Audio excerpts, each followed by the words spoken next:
बिस्मिल्लाहिर्रहमानिर्रहीम। अस्सलामुअलैकुम। Saudi Urdu news channel में आप सबको खुश आमदीद कहा जाता है। Saudi general authority of civil aviation की जानिब से तमाम एयरलाइंस के लिहाज से एक अहम इतला दी गई है। सऊदी अरब से सफ़र करने वाले तमाम गैर मुल्की और सऊदी शहरियों को बताया गया है कि अगर कोई भी मुसाफिर किसी दूसरे शख्स का सामान चोरी करता है या उसमें कोई भी गड़बड़ करता है और ये बात साबित हो जाती है तो सऊदी अरब के कवानीन के मुताबिक इस शख्स के ख़िलाफ़ कार्रवाई की जाएगी।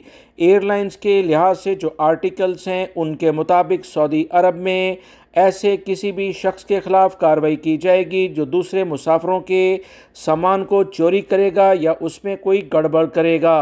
ये सज़ा और जुर्माने का मुस्तहक कहलाएगा। 5 साल कैद और 5 लाख रियाल जुर्माना इसे किया जाएगा।